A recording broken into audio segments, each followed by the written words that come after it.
네, 안녕하세요. 케부자입니다. 시청하시기 전에 구독하기, 좋아요, 알람 설정, 멤버십도 부탁을 드릴게요. 일단 오늘 여러 가지 기사를 얘기할 건데요. 제가 이제 제목은 공급 부족이 될 것 같다. 거기에 부동산이 관련이 이제 될 것 같아서 거기에 관련된 얘기를 하고, 제가 되게 재밌는 거를 기사를 중간이나 막판에 보여드릴게요. 저는 뭐 부동산 경력이 뭐 짧고 뭐 인생을 오래 살았죠 나름대로. 근데 이게 처음 봐서 이런 것도 있구나 싶어서 한번 보여드리는 건데, 한번 보고 여러분들 한번 여기에 대한 생각들 한번 좀 댓글로 달아도 좋고요. 어쨌든 BC주에서 부동산협회에서 발표한 기사입니다. 기사는 아니고 거기 관련 내용이에요.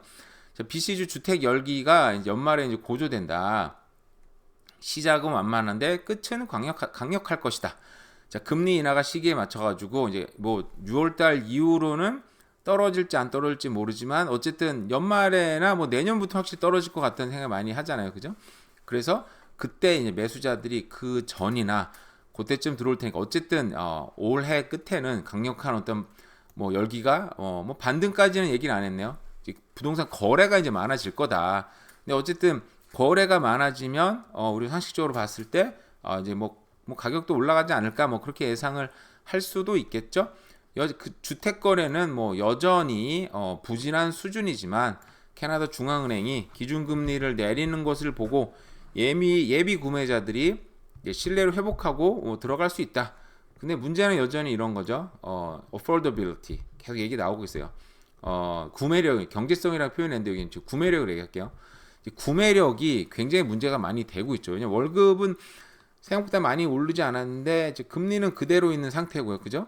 그러다 보니까 사람들이 이제 affordability가 굉장히 떨어진 상태고, 하지만 이게 이런 상태가 오래 지속되면 지속될수록 그 사이에 사람들은 또 나름대로 집을 사야 되시는 분들은 세이빙을 계속 할 테니까 affordability가 뭐 좀 상승을 하고 거기에 때 맞춰서, 그죠? 거기에 때 맞춰서 금리도 떨어지고, 그죠? 그리고 캐나다 인구가 너무 빨리 올랐다. 이 기사 사실 예전부터 계속 나오던 기사고, 저도 어떤 분이 인구 증가한 거는 저거 주구장창 얘기하네라고 하시는 분이 있었는데, 맞아요. 그 정말 너무 많이 늘어났어요, 인구가.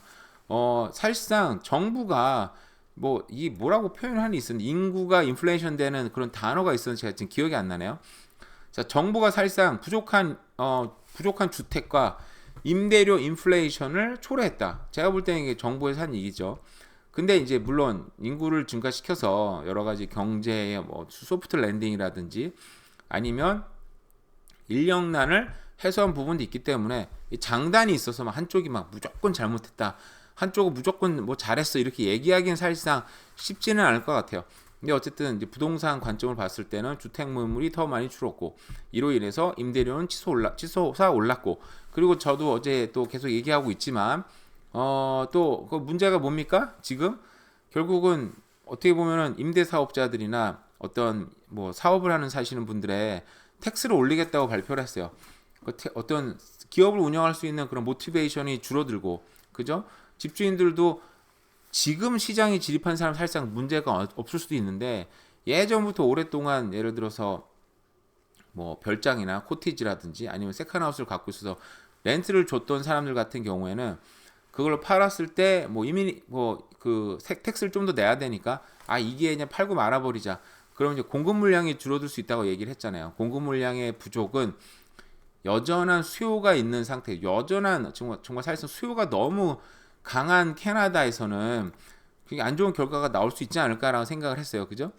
공급은 줄고 수요는 여전하고, 그죠? 이걸로 인해서 여전히 임대료의 인상과 결국은 주택 상승으로 이어질 수 있다라고 얘기할 수 있었는데, 저는 개인적으로 몇 번 얘기했지만 집가격이 오르는 걸 원하지 않아요. 저는 늘 걱정을 하는 게 우리 아이들은 집을 살 수 있을까라는 생각을 늘 해요. 어떻게 집 사지? 그러니까 저는 이제 집을 어딘가 살 수는 있겠죠. 제가 뭐 예전에도 얘기했던 것처럼 밴쿠버에 집을 못 사면 뭐 좀 우리 중부 지역에, 여기 중부 지역 얘기하면 뭐 리자이나나 뭐 사스카툰이나 그쪽을 무시하는 게 아닙니다. 어쨌든 집을 사놓고 뭐 렌트를 주더라도 최소한 인플레이션 방어하면서 좋은 때를 또 기다리면 되지 않을까라는 얘기는 몇 번 했잖아요. 그죠? 그래서 저는 개인적으로 집값이 올라가는 거를 원하지는 않아요. 저는 저의 아이들이 웬만하면 밴쿠버 근처에 전 서리 살고 있으니까 같은 뭐 서리나 뭐 랭리나 뭐 애들이 뭐 좀 더 좋은 데 살면 좋죠. 그리고 최대한 가까운 데 살면서 왕래도 자주 했으면 좋겠어요. 우리 애들이 직장 때문에 뭐 중부 지역이나 아니면 토론토 쪽으로 넘어가서 살게 되면 물론 올 수는 있긴 한데 뭐 비행기 타고 와야 되고 이게 자동차로 뭐 정말 두세 시간에 갈 수 있는 거리가 아니잖아요. 그죠? 이거 그 문자가 와가지고 어쨌든 그래서 좀 가까운 데 살았으면 하는 마음이 있어서 우리 애들은 집을 어떻게 사지를 걱정을 합니다. 그래서 집값이 많이 오르지 않았으면 생각을 해요. 솔직한 심정이에요. 근데 앞으로 문제가 거래량도 증가하고 있고 금리도 떨어지고 인구는 많고 집값에 당장은 아니겠지만 중장기적인 우상향은 너무 불보듯 뻔히 보이는데 중앙은행에서 금리는 이제 점진적 속도로 인플레이션이 통계적으로 뭐 2.8%막 이렇게 됐었잖아요. 근데 현실적으로 제가 느끼는 인플레이션은 정말 2%뭐 3% 맞나 싶어요. 왜냐면 오늘 아침에도 지금 기름값이 217이었어요. 정말 욕이 확 나오더라고. 이 자식들이 좀 장난하나 진짜. BC주가 지금 전국 제일 높잖아요. 밴쿠버가. 왜 이러지 싶을 정도로 이제 부담스럽고. 근데 그런 반면에 전기차 수요는 확 줄었다 그러더라고요. 또 전기차를 사야 되나? 전기 살 돈은 없고. 그래서 얼마 전에 보니까 그 중국 전기차, 딴 얘기인데 또 중국 전기차들이 만 불에 들어온다 그래서 야 목숨을 걸고 중국 전기차를 살 수는 없는데 어떡하지? 다행히 테슬라가 뭐 3만 불짜리 전기차를 내놓겠다고 2025년부터 팔겠다고 발표를 해서 야 그때 되면 차라리 그거나 샀으면 좋겠다라는 생각을 하고 있어요 개인적으로는. 근데 이게 딴 얘기고 일단 넘어갑시다. 자, 금리 인하는 점점 속도로 요번에 의원들끼리 뭐 여러 가지 얘기를 했다고 해요. 여전히 이 사회에서 여전히 인플레이션이 높은데 동의하지만 너무 오랫동안 지금 5%를 유지하고 있기 때문에 지금 경제가 힘들고 개인들 힘들고 그죠? 저도 힘들고 이 얘기가 지금 사실상 할 얘기들이 좀 많이 겹치고 있어가지고 그러다 보니까 이 고인플레이션에서 사람들이 금리 높다 보니까 결국 인플레이션 방어는 부동산이 최고인데 여기서 못 버티고 부동산을 던져버리면 그런 부동산들은 쉽게 말해서 부자들이 살 가능성이 높긴 높겠죠. 그죠? 근데 시간이 지나면 결국은 이자가 높고 인플레이션이 높으면 인플레이션 때 저도 여러 번 얘기했지만 인플레이션은 뭡니까? 이게 인플레이션은 텍스다. 인플레이션 텍스란 말이 있어요. 그러니까 정부에서는 지출이 지금 엄청 늘어나고 있어요. 정부 지출은 많이 늘어나고 있어서 정부의 빚을 줄이기 위해서 인플레이션이 올라가면 돈의 가치가 줄잖아요. 그래서 정부의 인플레이션, 정부의 뎁트도 줄어들어요.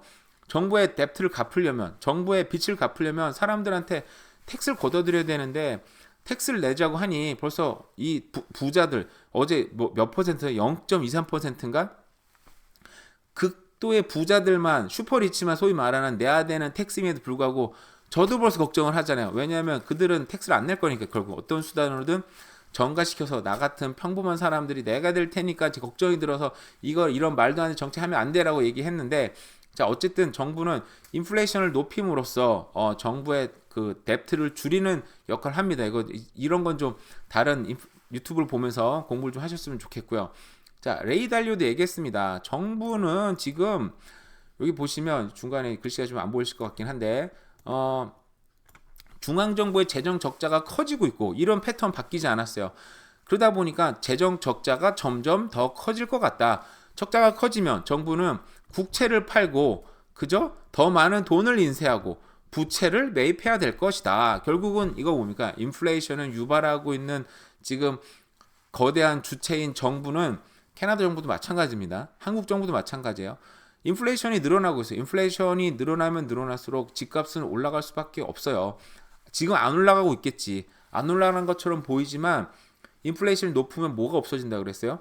빚이 없어진다 그랬죠. 개인도 마찬가지예요. 개인도 집값은 그대로지만 그 개인들의 빚이 소위 말해서 녹고 있는 상황인 거죠. 그러면 집주인들은 가만히 있는 상태에서 집값이 올라가는 게 눈에 보이지는 않지만 집값이 올라가는 효과가 있고 결국은 집값도 인플레이션 방어 때문에 그 상승하는 구간이 언제가 뭐 1년이 될지 2년이 될지 3년이 될지 모르겠지만 언젠간 나오고 있고 이런 기사들 제가 소개하고 있는 것도 제가 얘기하는 거 아니지 않습니까? 그죠? 부동산 협회에서도 불과 올해 말에는 부동산이 이제 굉장한 활성화될 거다라고 얘기를 하고 있어요. 그죠?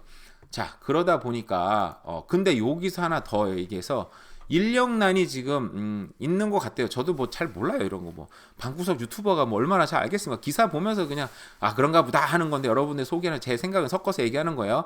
제 말은 이제 믿지 마시고 그냥 그러려니 하시면 참 좋습니다. 어쨌든 연봉도 올라갔대요. 인력난, 대불체금. 그 와중에 제가 오늘 깜짝 놀라는 게 있는데, 저는 이호기 회사의 관계자도 아니고 잘 모릅니다. 파크웨이 만드는 이제 보사라는 회사예요. 자, 이메일을 받았는데, 와, 이런 이메일이 어떻게 있지라고 생각을 했는데, 자, 보세요.